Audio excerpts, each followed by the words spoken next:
Assalamualaikum warahmatullahi wabarakatuh. Waalaikumsalam warahmatullahi wabarakatuh. Kami dari kelompok 8 yang beranggotakan 4 orang yang terdiri dari Muhammad Yani Putra, Elvina Novirianti, Malihatus Solihah, Anis Dian akan menyampaikan materi tentang syair. Pertama, pengertian syair. Syair merupakan jenis sastra menyerupai puisi yang pada tiap-tiap bait itu terdiri atas 4 pelarik atau baris yang berakhir dengan bunyi yang sama. Syair tersebut digunakan untuk melukiskan hal-hal yang panjang, contohnya seperti tentang suatu cerita, nasihat, agama, cinta, dan lain sebagainya. Unsur intrinsik syair. Adapun unsur-unsur dari syair yaitu yang pertama tema, merupakan ide pokok yang ingin penyair itu sampaikan dengan melalui syairnya kepada para pembaca. Tema yang digunakan oleh sang penyair itu beragam, contohnya seperti tentang kemanusiaan, agama, alam, kehidupan, pendidikan, budi pekerti, dan lain sebagainya. Yang kedua, perasaan. Merupakan suatu yang ingin penyair utarakan atau ungkapkan yang berupa ciri khasnya, cara pandang, karakter, dan lain sebagainya. Yang ketiga, nada.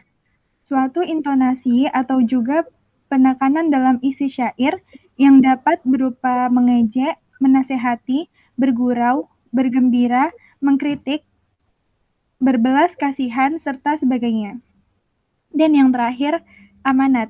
Merupakan suatu pesan atau nasihat yang ingin penyair sampaikan kepada tiap-tiap pembaca. Umumnya, pesan di dalam syair ini ditafsirkan sendiri oleh pembaca sesuai dengan pemahaman pembaca. Selanjutnya akan disampaikan oleh Elvina Novirianti. Baik, terima kasih Malihah atas kesempatannya.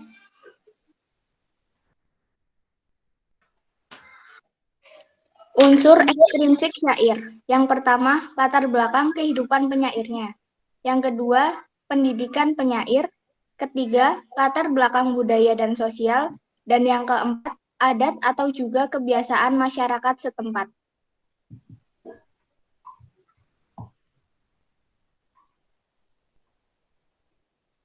Ciri-ciri syair. Berikut ini adalah ciri-ciri syair.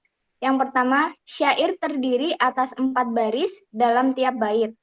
Yang kedua, syair tidak memiliki sambiran seperti halnya di dalam pantun. Yang ketiga, syair ini tidak selesai dalam satu bait. Yang keempat, makna syair juga ditentukan oleh bait-bait selanjutnya. Yang kelima, syair ini berpola, rimanya A, A, atau rima sama.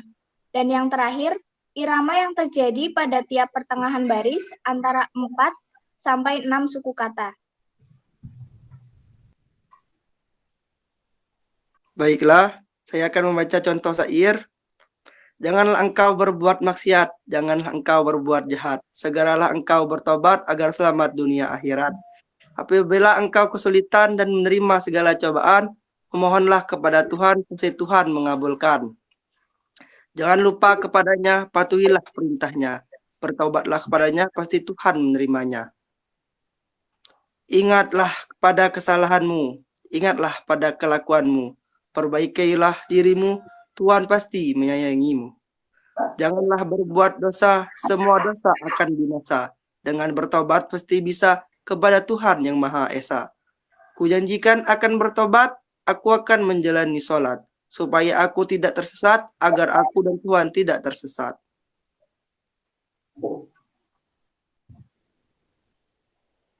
Baiklah, selanjutnya saya persilakan Irwantisa Anis Dian Syapina.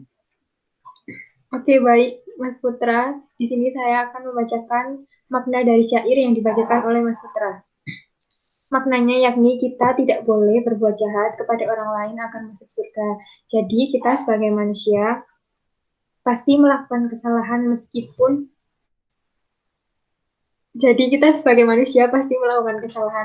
kita melakukan kesalahan tersebut, kita pun harus mau bertobat agar masuk surga suatu saat nanti. Kesimpulan dari presentasi kami adalah Syair merupakan jenis sastra lama yang mempunyai bentuk seperti puisi. Syair biasa digunakan untuk melukiskan hal-hal yang panjang seperti suatu cerita, nasihat agama, percintaan, dan lain sebagainya. Syair juga mempunyai unsur intrinsik berupa tema, perasaan, nada, dan amanat, dan juga memiliki ciri-ciri seperti puisi. Hanya saja syair tidak selesai dalam satu bait dan irama berpola. Saya kembalikan kepada Malia selaku moderator. Terima kasih. Terima kasih kepada teman-teman yang telah menyampaikan materi. Mungkin hanya itu yang dapat kami sampaikan. Bila ada kesalahan, mohon maaf yang sebesar-besarnya.